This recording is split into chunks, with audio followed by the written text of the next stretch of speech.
장관 아들 관련된 거 맞습니까? 동부지검 맞으세요?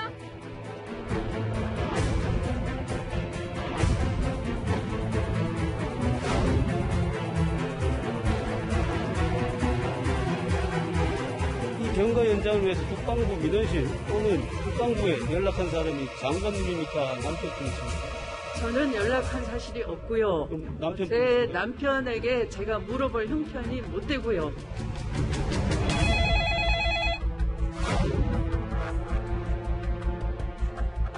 현재 우리 군은 투명하고 공정하고 합리적으로 모든 것들을 하기 때문에 전형적인 야당 발 위로 치마이. 우리 국가 기반 세계가 하나인 거죠.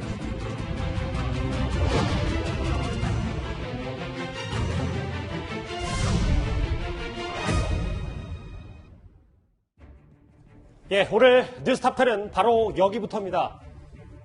지지부진했던 검찰 수사가 최근 들어 글쎄요 젠걸음을 하고 있습니다. 추미애 장관 아들 서모 씨의 군 특혜 휴가 의혹을 수사 중인 서울 동부지검이 오늘 국방부를 압수수색했습니다. 압수수색을 마치고 돌아가는 검찰 수사관들의 모습 저희가 영상으로 준비했는데 한번 만나보겠습니다. 어떤 자료 압수하셨어요? 네, 어떤 자료 지금 가져오시는 거세요? 추미애 장관 아들 관련된 거 맞습니까? 동부지검 맞으세요? 지금 어떤 자료 압수하셨어요? 저희 취재기자의 질문에 묵묵부답인 검찰 수사관입니다. 이 얘기부터 좀 시작을 해보겠습니다. 장혜철 변호사님,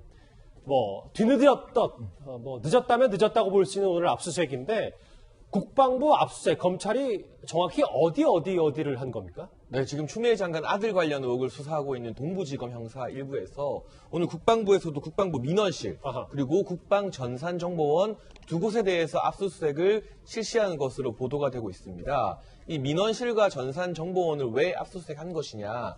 바로 이 두 곳에 이 추미애 장관 또는 추미애 장관의 남편이 아들의 휴가 문제로 전화를 건 통신 기록이나 통화 내역이 남아있을 것으로 추정되기 때문인데요. 지금 또 다른 언론 보도를 보게 되면 당초 삭제됐다는 그런 입장과는 다르게 이 민원실에 걸려온 통화 기록과 통화 내역이 국방부 서버에 고스란히 보존되어 있다. 이럴 가능성도 이제는 배제할 수 없기 때문에 이 같은 곳에서 서버를 확보했다면 단순히 통신 기록뿐만이 아니라 통화 내역을 통해서 실제적으로 어떤 취지의 대화가 오갔는지, 만약 이 과정에서 당시 추미애 대표의 어떤 위세가 작용을 한 것인지, 그런 부분을 전화를 건 사람이 언급을 했는지 등등을 검찰에서 조사하게 될 것 같습니다. 이 압수수색을 한 이유가 이 추 장관 부부가 민원 전화를 했다는, 혹시 이 민원실에 있을지도 모를 그 녹음 파일을 찾기 위해서일 겁니다. 그런데 애초 국방부는 지난주였죠. 3년이 지나서 모두 삭제가 됐다고 설명을 했었는데 군 전산 메인 서버에는 추미애 부부 민원실 전화 녹음 파일이 남아있는 것으로 좀 알려지고 있습니다. 이현정 의원님. 네. 이 부분이 좀 눈에 띄는 부분인데 네. 원래는 그 녹취, 그러니까 적어놓은 파일이든 녹음 파일은 없다고 저희는 알고 있었는데 지금 군 전산 서버에 있다는 거잖아요. 왜 애초에 국방부 입장이 바뀐 겁니까? 참 안타까워요. 이게 왜냐하면 사실은 국방부 같은 경우에 어느 부처보다도 어떤 메시지의 신뢰성이 굉장히 중요하거든요. 그러니까 이런 중요한 사건이 있을 때는 첫 번째 메시지와 두 번째 메시지가 달라버리면 그렇죠. 일단 그 부처에서 어떤 이야기를 하든지 간에 국민들이 잘 신뢰하지 않습니다. 더군다나 이 문제 같은 경우는 지금 국방부가 여러 가지 장문의 문건을 통해서 지금 서 씨 같은 경우에 전혀 휴가에 문제가 없었다라고 적법하다라고 지금 밝힌 상황이에요. 예. 그리고 이제 지금 그 추미애 장관 부부 중에 누군가가 전화했던 기록이 지난 6월이 바로 3년 기한이 돼서 삭제됐다라고 이제 이야기를 했었는데 지금 검찰이 압수수색을 하니까 그게 아니라 사실은 서버에다 있다. 이렇게 지금 또 이야기가 달라지고 있는 겁니다. 자, 그렇다면 과연 이제 국방부에서 뭔가 하는 이야기를 우리가 얼마나 신뢰할 수 있을까라는 의문이 있는 것이고, 진짜 서버에 남아있는 것인지, 또 서버에 어떤 형태로 남아있는 것인지, 그렇기 때문에 아마 이제 서버에 남아있다라면 이 사건의 어떤 실마리가 조금 풀릴 텐데요. 어쨌거나 국방부가 어떤 사실을 이야기를 할 때는 누가 좀 정확히 좀 확인을 하고 좀 이야기를 했으면 좋겠어요. 자꾸 이렇게 틀리면 정말 국방부의 메시지를 신뢰할 수가 없습니다. 만약에 이 보도 알려진 군 전산 서버에 이 녹취 파일이 있다는 게 맞다면 왜 지금 와서 다시 이게 알려진 건지, 혹은 이준석 의원님, 그러면 이 뭐 녹취 파일 말고도 그 전에 휴가 기록도 다 없어졌다고 했는데 그 휴가 기록 자체도 또 나오는 건 아닌지, 뭐 이런저런 꼬리에 꼬리를 물 수밖에 없거든요. 여러 생각들이. 그러니까 우리가 이제 서버 장비에 어쨌든 그 보관 연한이라든지 아니면 문서의 보관 연한을 정하는 이유는 양이 너무 방대해지면 그걸 수용한 공간이라든지 이런 것이 부족하기 때문에 보통 그렇게 합니다. 근데 지금 이런 전산 시스템 같은 경우에는 예를 들어 3년 보존하도록 되어 있으면은 3년 동안 굉장히 뭐 거의 상한치에 어쨌든 민원이 들어왔을 때 그것을 저장할 용량을 계산하고 아마 발출했을 것이기 때문에 그것에 못 미치는 상황이었을 경우에 당연히 더 길게 남아있을 겁니다. 그렇기 때문에 저는 이 상황에서 국방부가 저런 공식적인 답변, 보관되어 있지 않다라고 이제 사전에 얘기했을 때는 네. 확인을 절차를 거쳤어야 되는 것이 당연한 것이거든요. 그런데 그것이 없었기 때문에 지금 불필요한 논란이 장기화되고 있지 않습니까? 그리고 저는 이제 그 문서에 대한 부분도 그 휴가비 기록 같은 경우에는 뭐 종이로 남아있거나 이런 것들이 연한이 지나자마자 바로 파기되었다는 것, 이것도 사실 막 믿지 못하겠다는 군 관계자들의 증언이 있었거든요. 그런데 그런 부분도 아까 언급된 것처럼 다시 살펴봐야 되는 상황이 이제 왔습니다. 그래서 저는 이런 부분에 대해서 의구심을 다 해소하려 그러면은 실제로 파기가 이루어졌다면 그 파기 담당자도 정해져 있습니다. 그런 것까지 다 확인해야 되는 것이죠. 최 교수님, 그러면 어쨌든 오늘 서울 동부지검이 압수수색을 마치고 좀 돌아갔고 화면에도 나왔지만 여기서 정말 그 녹취 파일을 가져갔는지 안 가져갔는지 아무도 모르잖아요. 근데 그 녹취 파일을 검찰이 찾았다면 국방부 인원실에 전화한 사람이 추 장관인지 아니면 그의 남편인지 이런 것도 실체 규명이 이제 확실히 가능해지는 겁니다. 있다면 그렇죠. 지금 말씀하신 것처럼 만약 자료가 남아있다면 국방부 인원실 누가 전화를 했는지가 나오지 않겠어요? 또 내용이 만약 남아있다면 어떤 얘기를 했는지도 다 남아있는 거잖아요, 결국. 그럼 실체적 진실을 밝히는데 당연히 중요한 요소가 될 수밖에 없죠. 그래서 이게 어느 정도 어떻게 남아있는지 우리가 모르는 상태이고 또 압수해 갔다고 하지만 실제적으로 녹음 파일이 남아있는 건지 그걸 아직 모르잖아요, 우리가. 만약 근데 그 녹음 파일이 있다고 하면 누가 전화를 했고 어떤 내용을 얘기했는지가 다 나올 수 있기 때문에 지금 논란이 되고 있는 여러 사안에 실체적 진실을 밝히는데 중요한 키포인트가 될 수밖에 없다. 그래서 좀 지켜봐야 되겠지만 검찰이 만약 확보만 할 수 있다면 이렇게 논란이 되고 있는 사안에서 뭐가 정말 진실인지 하는 부분을 밝히는 데 중요한 요소가 될 수 있죠. 그러면 전화해서 어떤 내용을 했는지 녹취 파일에 담겨 있다면 그렇죠. 그게 정말 문의인지 청탁인지 압력인지도 다 고스란히 드러난단 그렇죠. 말이죠. 그렇게 드러날 수밖에 없죠. 어떤 내용을 얘기했는지가 다 남아있다고 하면 목소리가 남아있으면 누군지가 밝혀질 거고 또 내용 중에서 어떤 얘기가 했는지가 다 나오게 되면 이게 문의인지 청탁인지 다 나올 수밖에 없는 상황이죠. 예. 그런데 어제 대정부 질문에서 추미애 장관은요, 아들이 군대에 있을 때 휴가 관련해서 부부 중에 그러니까 남편이나 본인이 전화한 적이 있느냐는 야당의 질문에 알 수 없는 답변을 어제 했었습니다. 화면 만나보죠. 경과 연장을 위해서 국방부 민원실 또는 국방부에 연락한 사람이 장관님입니까? 남편분이십니까? 저는 연락한 사실이 없고요. 내 남편에게 제가 물어볼 형편이 못 되고요. 논리적으로 부모님이 전화를 했다고 그러면은 장관님 아니라 그러니까 당연히 남편분이시네요. 저와 제 남편은 주말 부부이고 사실은 제가 아까 정황을 말씀드렸습니다만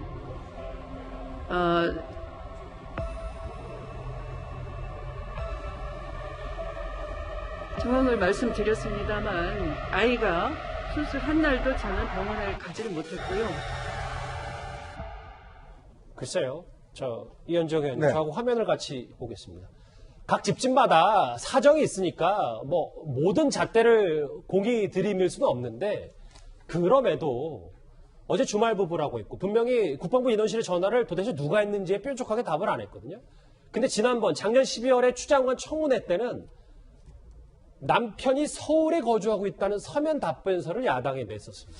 지금 이제 추 장관 주장이 예전 주장과 많이 엇갈리는 부분이 있는데요. 저는 일단 전화와 관련해서 과연 이 휴가 문제라면 굳이 왜 부모가 전화할까라는 의문이 있습니다. 왜냐하면 지금 당사자지 않습니까? 이 서 씨 같은 경우는 본인이 나이도 이제 뭐 성년이고 또 부대 관계자들 잘 알고 자기 또 지금 다리만 다쳤지 입이 다친 게 아니잖아요. 말을 할 수 있잖아요. 그러면 자기가 전화해서 자기 상관한테 제가 아픈데 휴가 연장할 수 없습니까? 라고 당연히 물어보지 않겠습니까? 근데 이걸 굳이 부모가 왜 전화를 해야 되는지 저는 이유를 잘 모르겠어요. 그것도 국방부에다가 이 민원실에다가 전화를 한 이유가 저는 이해가 안 됩니다. 왜냐하면 그럼 해당 부대에다 전화하는 게 오히려 더 낫지. 굳이 국방부에 전화할 이유가 뭐가 있냐는 거 하나 하고 또 하나는 이미 보좌관이 그 해당 부대에다가 그날 같은 비슷한 시간에 전화를 했다는 게 지금 관측이 나오고 있지 않습니까? 그러면 보좌관이 그 관련 부대원 그 상관한테 전화했다라면 굳이 왜 추미애 장관 부부가 이렇게 공식적인 기록이 남는 국방부 민원실에다가 전화를 했을까? 저는 이 의문이 일단 있는 거예요. 예. 그건 뭐냐면 한편으로 보면 제 해석입니다. 이게 어떤 면에서 보면 좀 알리바이를 남기기 위해서 한 게 아니냐. 예를 들어서 우리는 공식적으로 이렇게 공식적으로 전화를 했다. 실제로는 근데 실제로 보니까 보좌관이 부대한테 전화를 했고 이런 어떤 면에서 보면 뭔가 기록을 남기기 위해서 한 게 아니냐는 의문이 하나 있을 수가 있고 예. 또 하나는 지금 추미애 장관이 만약 이 남편이 전화했다면 아니 남편이 전화했는데 집에 가서 당연히 물어보면 되잖아요. 당신 전화했어? 그럼 뭐 멀리 주말 부부면 전화해서 당신 그날 전화했어? 물어보면 되잖아요. 지금이라도요? 네. 그렇죠. 그럼 무슨 사정이 있길래 도대체 8개월 동안 전화 한 통 안 했는지 물어보지도 않았는지 저는 그게 정말 궁금해요. 그러면 본인이 지금 이야기했지 않습니까? 남편이 지금 정읍에서 변호사 생활을 하고 있거든요. 예. 그럼 주말 부부라 이야기하면 근데 지난해 청문회 때는 김도호 의원이 질문할 때는 그게 아니라 지금 서울에 살고 있다. 일이 있을 때 가끔 내려간다고 이야기를 했어요. 근데 지금 또 이야기는 뭐냐면 주말 부부라고 이야기를 하거든요. 주말 부부라는 거는 그 주말에만 서울 올라오고 나머지는 계속 정읍에 가 있다는 거 아니겠습니까? 그러니까 이게 지금 8개월 사이에 뭐가 상황이 달라졌는지 그리고 도대체 부부관계에 뭐가 문제가 있는 건지 아무리 문제가 있다 하더라도 이 중대한 문제를 지금 추미애 장관 집안에 이보다 더 중요한 문제가 어디 있습니까? 그러면 당연히 자기 보좌관이나 남편한테 전화 한 통화 해보고 물어보면 다 나올 이야기를 무슨 특별한 사정이 있고 그럴 형편이 안 된다? 도대체 대한민국의 어떤 부부관계 물론 뭐 사이 안 좋을 수도 있어요. 아무리 안 좋다 하더라도 자기 자녀와 관련된 문제에 대해서 전화 한 통화 못합니까? 저는 정말 이해할 수가 없어요. 핵심 답변이 쉽지 않기 때문에 이렇게 주말 부부 얘기를 한 거다 뭐 이런 그렇습니다. 말씀이시군요. 예. 추 장관이 국방부 민원실 전화를 남편이 했는지 본인이 했는지 글쎄 남편이 했다면 물어볼 형편이 못 된다고 했었잖아요.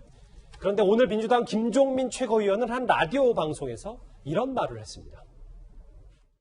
그분의 지금 그 건강 상태와 관련해서 개인 사정이 좀 있는 것 같습니다. 제가 정확하게는 몰라요. 근데 모르는데 뭐 저도 간접적으로 이리저리 뭐 확인을 해보는데 하여간 개인적으로 좀 상태가 이렇게 좀 확인이 좀 원활한 상태는 아닌 것 같습니다.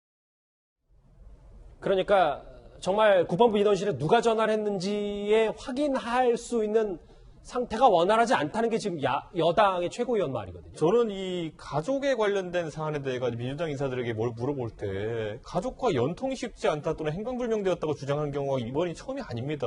예전에 박원순 시장 같은 경우 돌아가시기 전에 아들에 대해서 소재를 물으면은 연락이 안 된다, 행방불명 상태다, 뭐 이런 식으로 이제 얘기를 하고 법원도 뭐 송달하기 어렵고 뭐 이런 상황들이 계속됐었는데 예. 지금도 보면은 이 김종민 의원 같은 경우에는 아니 추미애 장관도 모르는 상태에 대해 가지고 본인이 정확히는 모르지만이라고 하면서 라디오에 나와가지고 여당의 수석 최고위원이 발언을 합니다.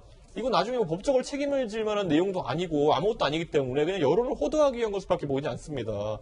추미애 장관이 만약에 개인적인 사정으로 뭐 남편과 소통하기 어려운 상황이 있다. 나중에 밝혀질 수도 있겠지만은 예. 지금 상황에서 몇 가지 시나리오가 떠오르지가 않아요. 그리고 이제 청문회 과정에서도 그런 얘기가 나올 수 있었는데 그런 얘기 나온 적 없고요. 다만 소재지에 대해서는 같이 살고 있다고 이제 얘기를 했었거든요. 그렇기 때문에 저는 이 말이 몇 달 사이에 다 꼬여버리는 상황에 대해 가지고 추미애 장관이 앞으로 어떻게 해명할 수 있을지 굉장히 의아스럽고 적어도 이 행방불명 얘기는 다시는 좀 안 나왔으면 좋겠습니다. 왜 어떻게 소통이 안 되는지 이건 참 의아한 그런 답변입니다.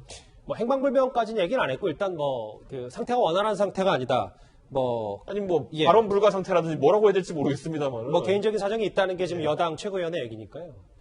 장혜철 평론가님, 오늘 검찰이 뭐 녹취 파일을 확보하기 위해서였는지는 알 수 없지만 일단 국방부를 압수수색했고 주말에 또 추미애 장관 아들이 검찰 소환 조사를 받았거든요. 이런 전반적인 흐름이라면 추미애 장관 부부 중에 누군가는 검찰 조사를 받는 게 불가피하지 않냐라는 법조계의 시각도 있습니다. 그러니까 저는 두 사람 중에 적어도 한 사람은 검찰 소환 조사 받는 게 불가피하다고 봅니다. 그 한 사람은 누구냐? 바로 국방부에 전화를 건 사람이겠죠. 국방부 면담 기록을 보게 되면 이 추미애 장관 아들의 부모님이 전화를 했다고 나와 있고 추 장관은 국회 대정부 질의에서 본인은 아니라고 했으니까 현재로서는 추미애 장관 배우자가 전화를 했을 가능성이 대단히 높아 보입니다. 그렇다면 전화를 걸어서 도대체 무슨 내용을 이야기했는지, 어떤 의도로 아들 대신 본인이 직접 전화를 걸었는지, 그리고 그 과정에서 이 여당 대표였던 추미애 장관의 어떤 권력을 본인이 간접적으로든 직접적으로든 행사하려 하진 않았는지 이 같은 부분에 대해서 검찰이 그 의도를 당연히 따져 물을 수밖에 없는 것이고요. 예. 그런데 현직 법무부 장관이 아니라 법무부 장관의 배우자라 하더라도 검찰이 소환해서 조사하는 게 얼마나 부담스러운 일입니까? 그래서 저는 이 부분과 관련해서 이 국가 권익위의 답변이 아직도 이해가 안 가는 것이 이해 충돌의 여지는 있지만 직무 관련성은 해당되지 않는다고 권익위에서 말했습니다만 법무부 장관 본인이나 법무부 장관 배우자가 검찰에 소환돼서 조사받는데 이게 법무부 장관의 직무와 관련성이 없는 것입니까? 국민 대다수가 납득하지 못할 것이고 기소 여부를 떠나서 두 사람 중 한 사람이 소환 조사를 받아야 되는 그 시점이 오게 된다면 추미애 장관의 거취, 용태 문제가 더욱더 크게 불거질 수밖에 없어 보입니다. 알겠습니다. 오늘 국회 대정부 질문 둘째 날이었습니다. 외교통일 안보가 주제였는데요. 그런데도 핵심 쟁점은 추미애 장관 아들 특혜 의혹이었습니다. 특히 정경두 국방장관에게 추 장관 아들 의혹에 관련된 질문이 꽤 쏟아졌는데 정 장관 오늘 국회에서 이렇게 언급을 했습니다. 국방부에서 지금 현재 확인한 그 사실대로 발표를 했었고 면담 일지라든지 이 부대 운영 일지에 기록이 돼 있습니다. 그래서 승인권자의 허가를 받고 했다라고 보고 있고 지금 현재 검찰에서 수사가 진행되고 있기 때문에 수사 결과를 지켜보면 될 것이라고 봅니다. 어제 추 장관 못지않게 오늘 정경두 장관의 입에 꽤 주목을 받았었거든요. 이현정 의원님. 네. 그런데 면담과 부대 운영 일지 기록돼 있고 미흡한 점은 보완 조치하면 되는데 군은 투명하고 공정하게 운영되고 있다고 말을 했습니다. 뭐 이제 곧 그만두실 이제 장관이 마지막 이제 답변인 것 같은데요. 군이 투명하고 공정하게 운영되고 있다 이야기하셨는데 자료가 하나도 없으니까 투명한 거 아닙니까? 이 증명할 자료가 하나도 없이 사라졌으니까 투명하게 운영되고 있다라고 이야기하는지 아닌지 정말 그런 생각까지 들 정도예요.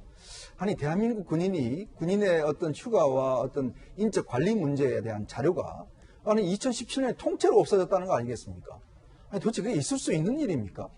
도대체 이게 지금 뭐 북한의 김정은 같은 경우는 우리나라 군대는 군대를 안 본다라고도 이야기했다라고 하는데 정말 대한민국의 군대가 어떤 면에서 전 세계적으로에서 가장 어떤 면에서 보면 긴장해야 될 그런 군대 아니겠습니까? 자 그런 군대에서 군대 인력 병력 관리에 2017년 기록이 하나도 없다. 그런데 지금 장관은 나와서 투명하고 공정하게 운영되고 있다라고 이야기할 수 있겠습니까? 그 더군다나 만약에 자료가 없어졌다면 행정적 오류라고 이야기를 하는데 도대체 누구의 행정적 오류입니까? 그렇다면 그 사람이 나와야죠. 누가 행정적 오류를 범했는지, 누가 삭제를 했는지, 누가 없앴는지 그 이야기 나와서 그럼 내부 징계를 하든지 그 이야기 나와야 될 거 아니겠습니까? 책임 소재를 분명히 해야 된다는 말씀이십니까? 그렇죠. 아무런 책임도 지금 아무도 진 사람이 없고 내부 감찰 아무도 하지 않는 상황에서 자료는 없고 사라져버렸는데 지금 장관은 나와서 투명하고 공정하게 운영되고 있다. 무슨 근거로 투명하고 공정하게 운영되고 있단 말입니까? 실제로 지금 우리 군 휴가 관리는 잘 되고 있는 건지 그런데 추미애 장관 아들의 병가 서류는 왜 없어진 건지 이런 핵심 의혹에 관련해서는 국방부가 명확한 해명을 내놓지 않고 있잖아요. 그런데 오늘 정경두 장관 물론 뭐 이런 발언도 했습니다만 이후에는 송구스럽다는 표현도 했습니다. 화면 만나보겠습니다. 지금 국방부의 견해는 그 휴가 명령 자체는 적법하다 이런 견해죠. 과거에는 종이 문서로 이렇게 우리가 운영을 해왔지만 이제 전자정부로 되면서는 이런 것들이 모두 다 전산화돼갖고 관리가 되고 있는 내용입니다. 다만 저희도 참 국민들께 송구스럽고 안타까운 부분이 행정 후속 조치나 이 행정 처리가 좀 일목요연하게 잘 돼 있으면은 자신 있게 시원하게 이게 말씀을 해드릴 건데 그런 부분들이 조금 이렇게 정확하게 안 돼 있다 보니까 네, 저런 표현도 하면서 최 교수님 이 부분을 저하고 같이 좀 보겠습니다. 야당 의원이 병사가 아프면 자율적으로 외래 치료를 받게 해야 된다. 그렇게 하고 있고 앞으로도 그렇게 할 예정이다. 그리고 여기에 덧붙여서 지금 그렇게 안 되는 이유가 지휘관들의 배려 부족이다라는 표현을 정 장관이 직접 썼거든요. 그 얘기는 이제 야당 의원이 질의를 했어요. 이 비슷한 이보다 더 아픈 병사가 있었는데 그 병사 같은 경우 외래에서 진료를 하고 싶었는데 못하겠다. 그랬더니 그 답변 과정이 지금 말씀하신 것처럼 그 지휘관이 배려가 부족했다 이렇게 얘기를 한 거죠, 사실은. 말씀 끊어 죄송한데 예. 그러니까 그 하태경 의원이 기억하는데 거죠. 그러니까 하태경 의원이 질문할 때 다른 병사도 추장관 같은 사례가 있냐 이런 특혜 이 사람은 이런 평범한 사람은 아파도 제대로 못 나가는데 그 질문을 한 거잖아요. 그렇죠. 그러니까 비슷한 형태의 아픈, 그러니까 질병이 있는 병사가 휴가를 가고 싶어 했는데 그 허가가 안 됐다는 부분을 지적을 했고, 예. 거기에 대해서 이제 정장관 이렇게 답변을 한 거예요. 지휘관이 뭐 좀 배려가 부족했다 이렇게 얘기를 했는데, 사실은 이제 현장에 있는 지휘관들이 대부분 다 결정을 할 수밖에 없어요. 국방부나 국방부 장관이 모든 병사들의 상황을 다 알 수 없는 거잖아요. 현장에 있는 지휘관들한테 어떤 가이드라인이 내려가면 현장에 있는 지휘관은 상황을 판단해서 또 군의관과 상의해서 이걸 휴가를 내보낼지 안 보낼지 결정할 수밖에 없는 거예요. 근데 배려가 부족했다고 얘기하는 것은 그 현재 그 상황, 예컨대 지휘관이 상황에서 판단한 부분들을 인정하지 않는 게 되는 거잖아요. 그건 좀 바람직하지 않다고 봐요. 저는. 왜냐하면 아까도 말씀드렸지만 현장에 있는 지휘관이 가장 잘 알지 않겠어요. 그리고 물론 지휘관이 혼자 판단할 수 없으니까 군의관과 상의해서 해야 되지만 이 사람이 정말 군 내에서 치유가 가능한 건지 아니면 외부에 꼭 나가야 되는 결정하기 때문에 그거를 그 배려가 부족했다는 말로 이렇게 한마디로 표현하기는 조금 부족합니다. 왜냐하면 아까도 말씀드렸지만 현장에 있는 지휘관이 현장을 가장 잘 알아요. 그리고 그 현장에 있는 그 병사의 상황도 가장 잘 알기 때문에 그런 표현을 해버리면 지휘관들이 그럼 어떻게 판단을 하겠어요. 그런 부분은 조금 그 지휘관들의 자율적 권한 이런 부분들을 조금 유축되게 만들 수 있어서 혹은 아니면 그냥 추미애 장관 아들 단순 의혹 사건인데 이거를 군 전반적인 문제로 국방장관이 얘기하는 건 아닌지 뭐 이런 생각도 좀 들 수 있는 설마 그렇게 했겠습니까? 그럼 국방부 장관 자격이 없죠, 사실은. 예. 그러니까 그렇게 하면 안 된다고 보고 이 문제는 그야말로 그 지휘관들한테 일정 부분 재량권을 줘야 돼요. 그러나 물론 국방부에서 어느 정도 형태의 아프면 이렇게 하라는 가이드라인을 보여줘야 되지만 현장에 있는 지휘관들은 사실 여러 가지 케이스들이 있기 때문에 그 하나로 일률적으로 할 수 없다는 부분도 일정 우리가 인정할 필요가 있다는 생각이 듭니다. 알겠습니다. 오늘 검찰의 압수수색, 국방부 압수수색이 있었고, 그리고 그런데 군 전산 서버에 국방부 민원 전화, 추미애 장관 혹은 그 남편의 전화 녹취 파일이 남아있다는 보도까지 전해졌습니다.